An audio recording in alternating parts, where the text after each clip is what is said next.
Hello, Robs. We're back with more books. I believe this is New Book Arrivals number 201, maybe 202. I don't fucking know. Don't care. I went to a couple thrift stores today and had some mixed results, but here we are. Wilkie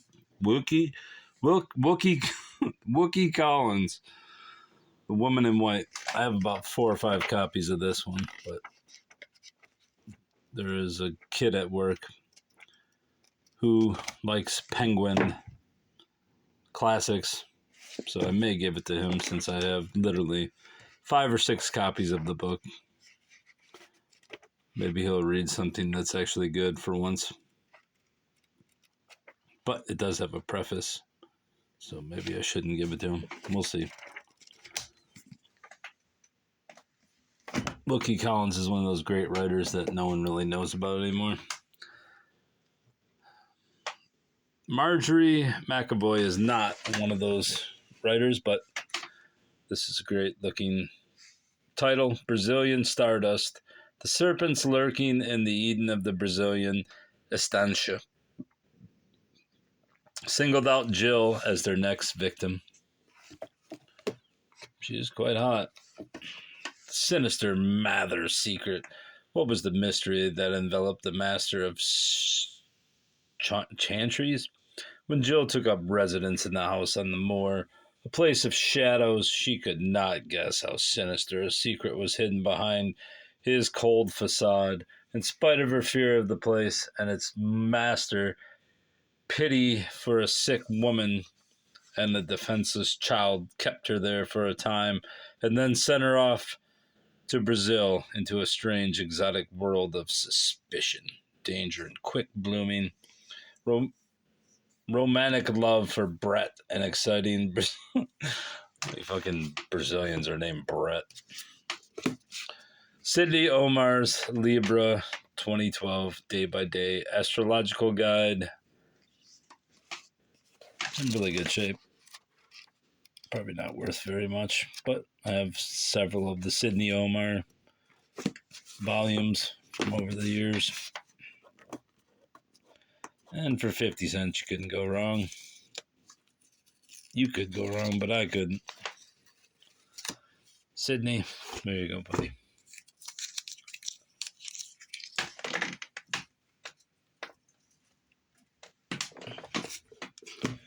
The Backdoor Man by Rob Cantner. As you can see, there is a Stroh's beer bottle on there. A novel of suspense featuring Motor City private detective Ben Perkins.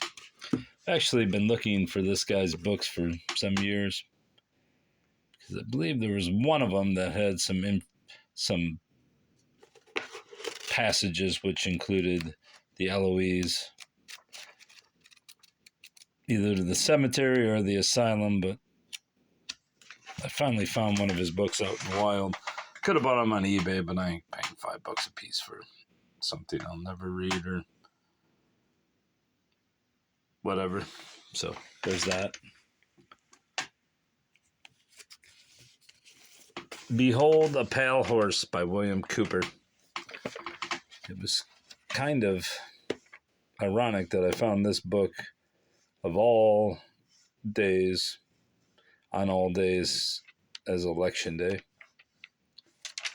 Don't know what Bill Cooper had to say about election day, but sure he claimed that it was rigged. Secret Treaty of Verona. Goodbye, USA. Hello, New World Order. The Secret Government Coup de Grace. Lessons from Lithuania. The Story of Jonathan May. UFOs and Area 51 AIDS, New World Order, U.S. government drug involvement. Bill Cooper was killed by the U.S. government. And he was noted for having a feud with Alex Jones and claiming that Alex Jones was copying him or some bullshit like that. And Alex Jones always claims that he did have respect for William Cooper, And that, of course, he followed in his order. But I've never read this book. I've had it 2 or 3 times, sold it each time because it's worth money. But this one's obviously got some moisture exposure to it.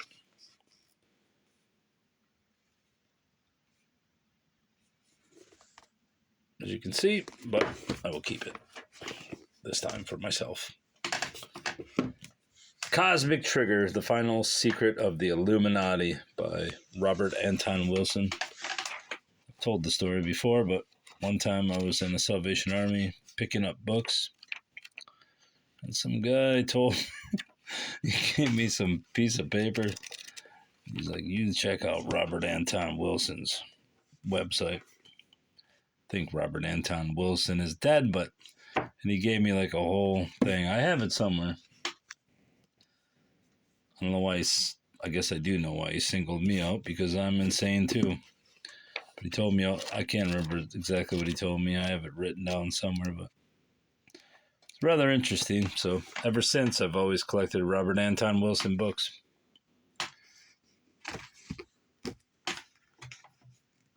Behold a pal horse. This one I paid too much for, $2, but I like the little drawing on the front of it.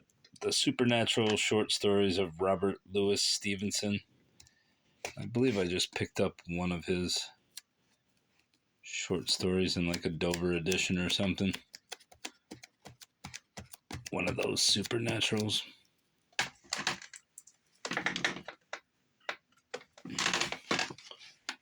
The Body Snatchers, I think that's the one. Daniel Meyer, April 1978. Let's see which ones are on here.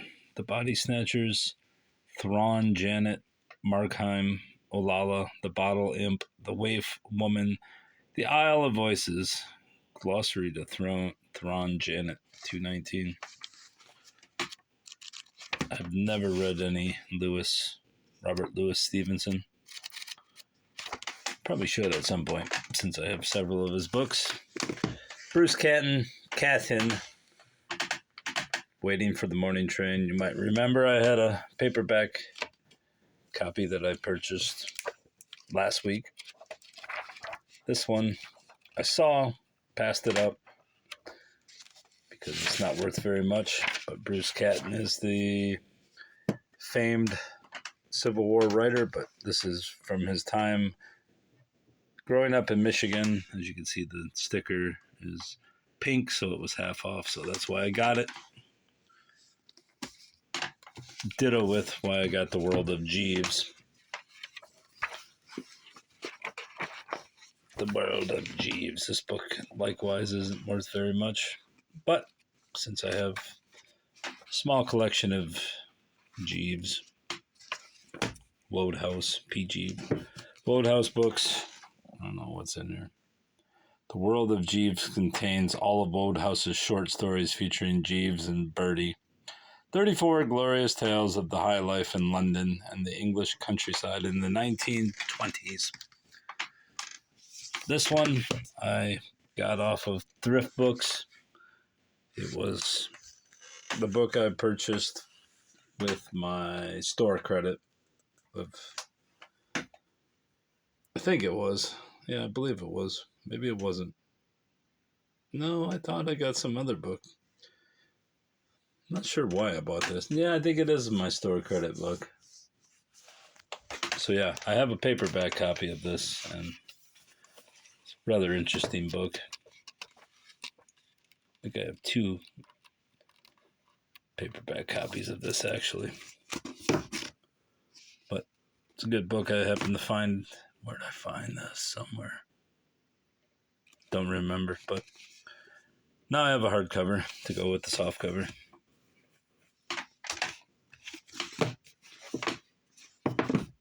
$0.99 book. Bill Hicks, Love All the People. The Essential Bill Hicks.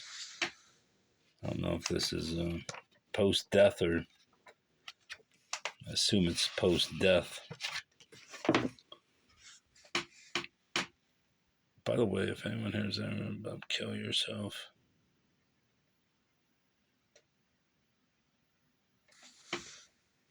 When did Hicks die?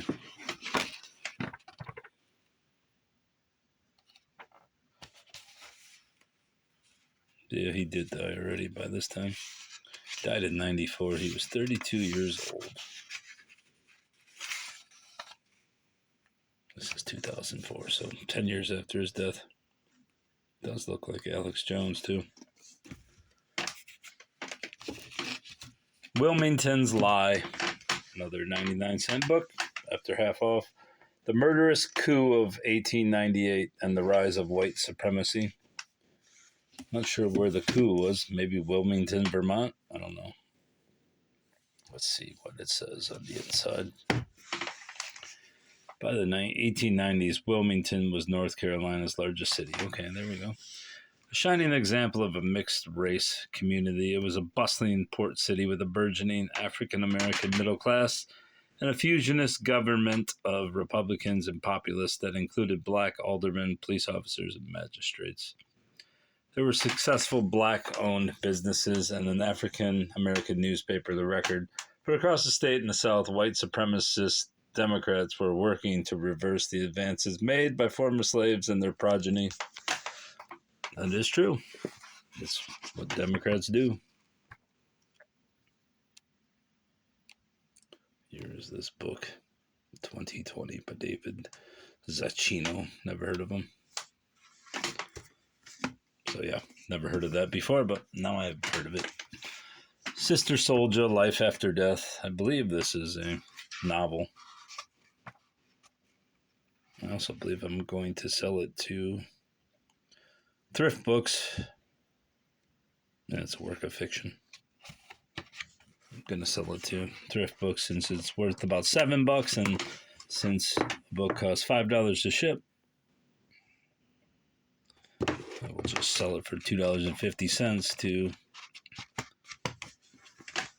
Thrift Books and then buy something I want with it.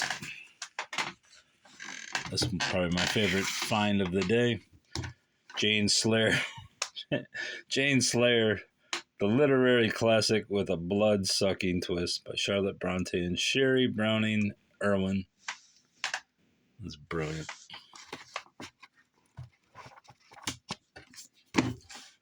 Never read the original Jane Eyre, so I don't know what Jane Slayre, our plucky demon-slaying heroine, a courageous orphan who spurns the detestable vampire kin who raised her, sets out on the advice of her ghostly uncle to hone her skills as the fearless slayer she was meant to be. She's meant to be. Almost got this sticker off.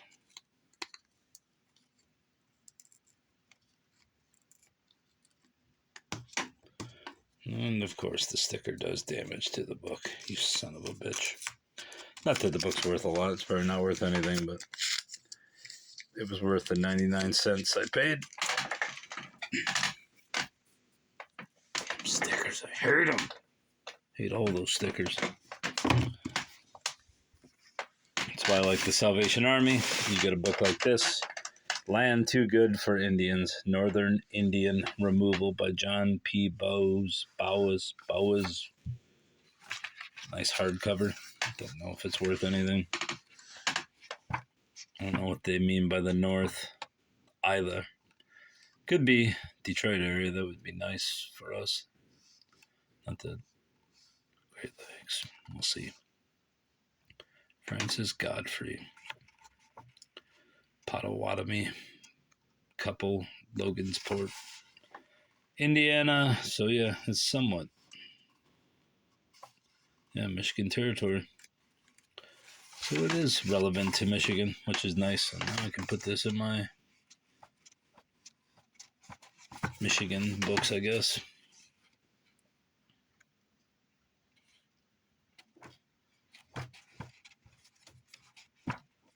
Potawatomi. I call them the Potawatomi, but I guess they're called the Potawatomi. Writing in it, but whatever. Still seems like an excellent read some year. Oh, man. What year was this bastard written? Don't see it. 2016. All right, Bob said so. Get tired. Goodbye.